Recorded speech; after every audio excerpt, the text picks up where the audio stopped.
Hi, it's December 25th. Merry Christmas, God Jul. In Norway we say God Jul.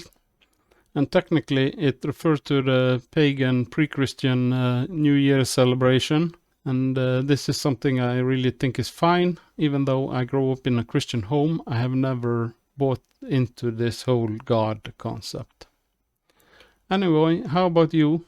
Do you celebrate Christmas, or do you, just as me, think of Christmas as a nice time to meet up with family or friends? Okay, let's have a look at the garage. The main event is that I have finished the personal missions and now I'm the proud owner of the Stug 4. I have also finished the referral program with my friend and I have got the prize from that, which is a choice of a select tier 7 tanks.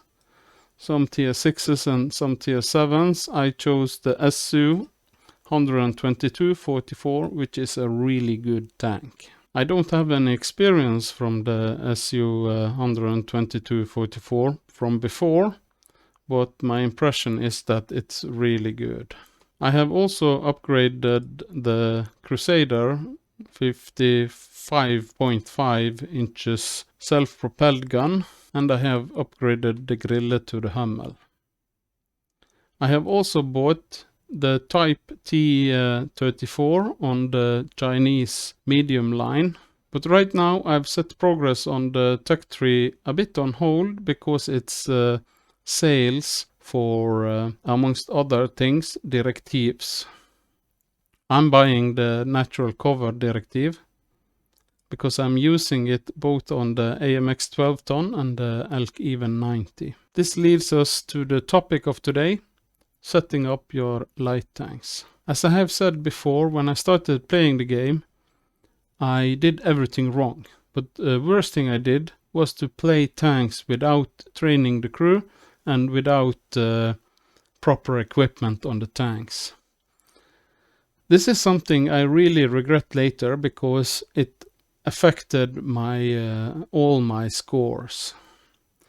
I used years just to get back up to 50% win rate. Well, I will say that on the lower tiers 1 to 3 one could get away with a few matches it takes to train for the next tank without training the crew, and it takes forever to train crew on these low tiers if you don't have crew training tanks on tier 8 premiums. So you could be stuck playing forever in a tier 3 tank that you don't even like if you want to retrain the crew for every tank you buy. But my advice is to get through them as fast as possible, even maybe using some blueprints to get up to the tanks that you want to play.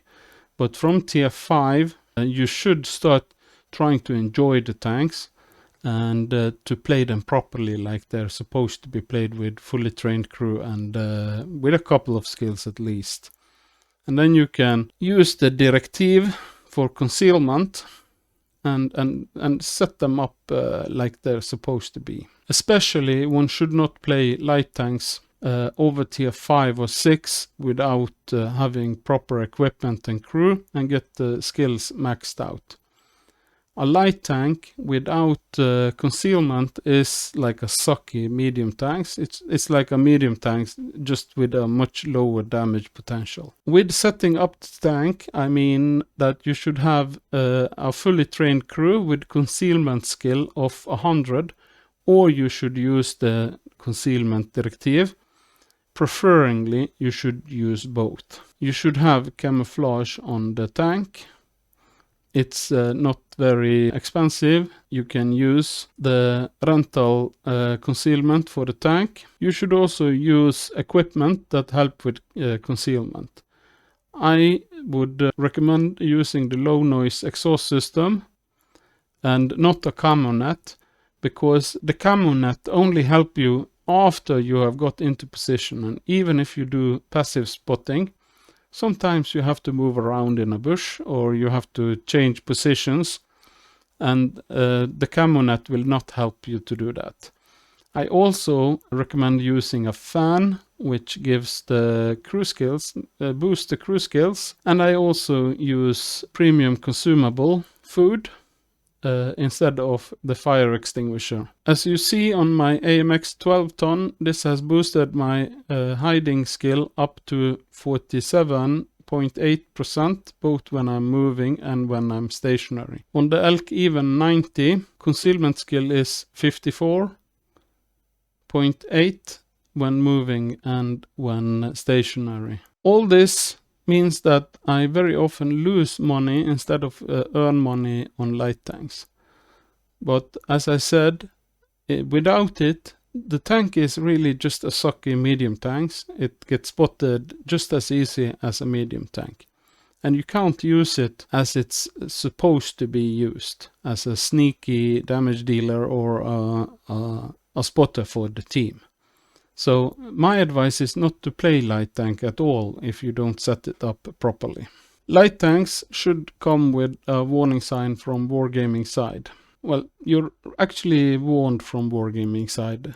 They are warning that light tank is the hardest tank to play, but they don't tell you that you have to set it up like this for it even to work. Light tanks is also, in my opinion, a very neglected tank class. They have the lowest rate of win rate in the game, and they also are the tank that does the least damage. And when all tanks really from tier, say 8, maybe down to 6, all tanks see out to the maximum view range, light tanks don't have any good function.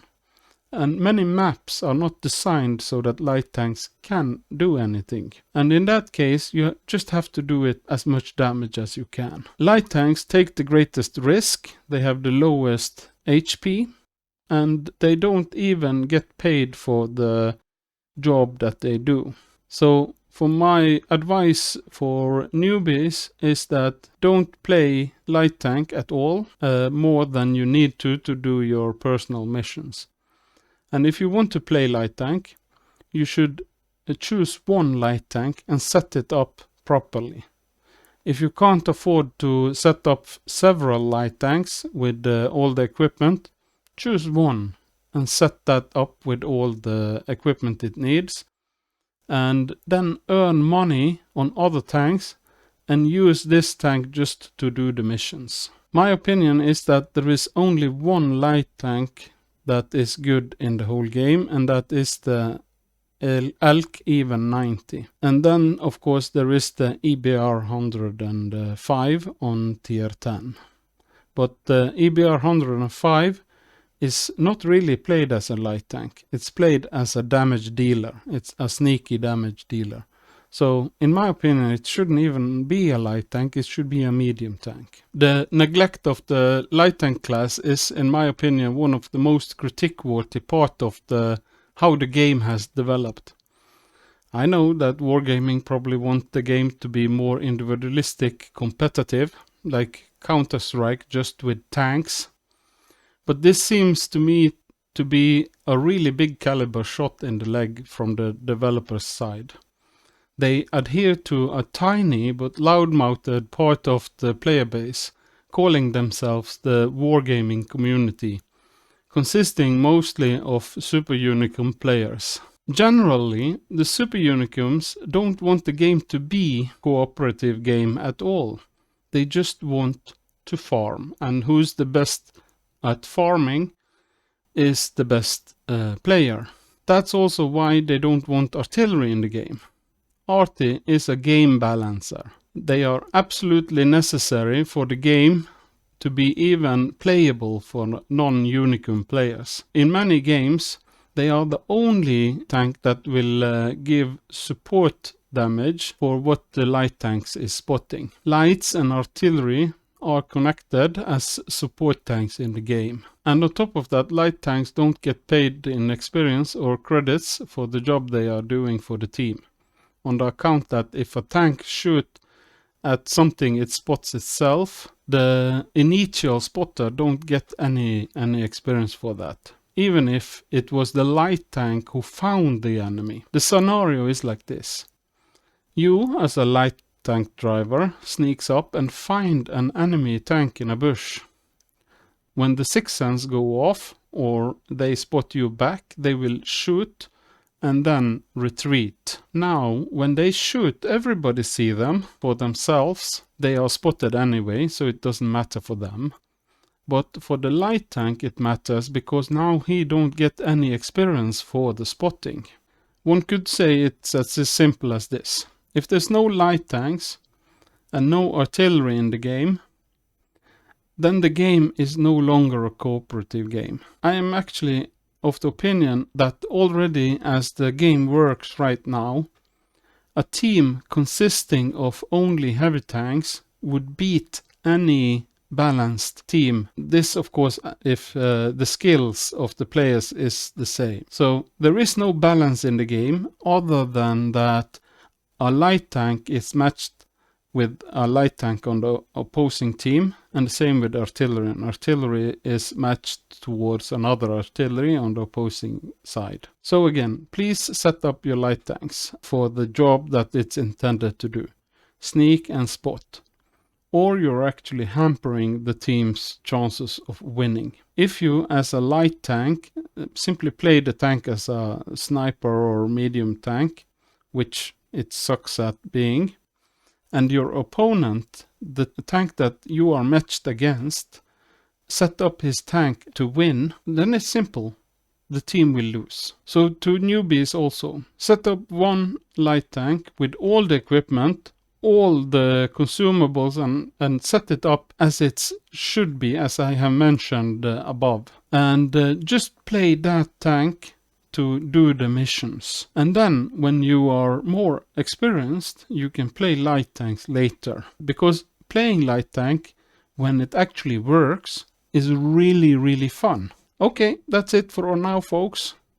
And have a continued Merry Christmas. And by the way, I have also now added some contact information if you want to contact me outside the YouTube channel or the commentary field in the description of this video.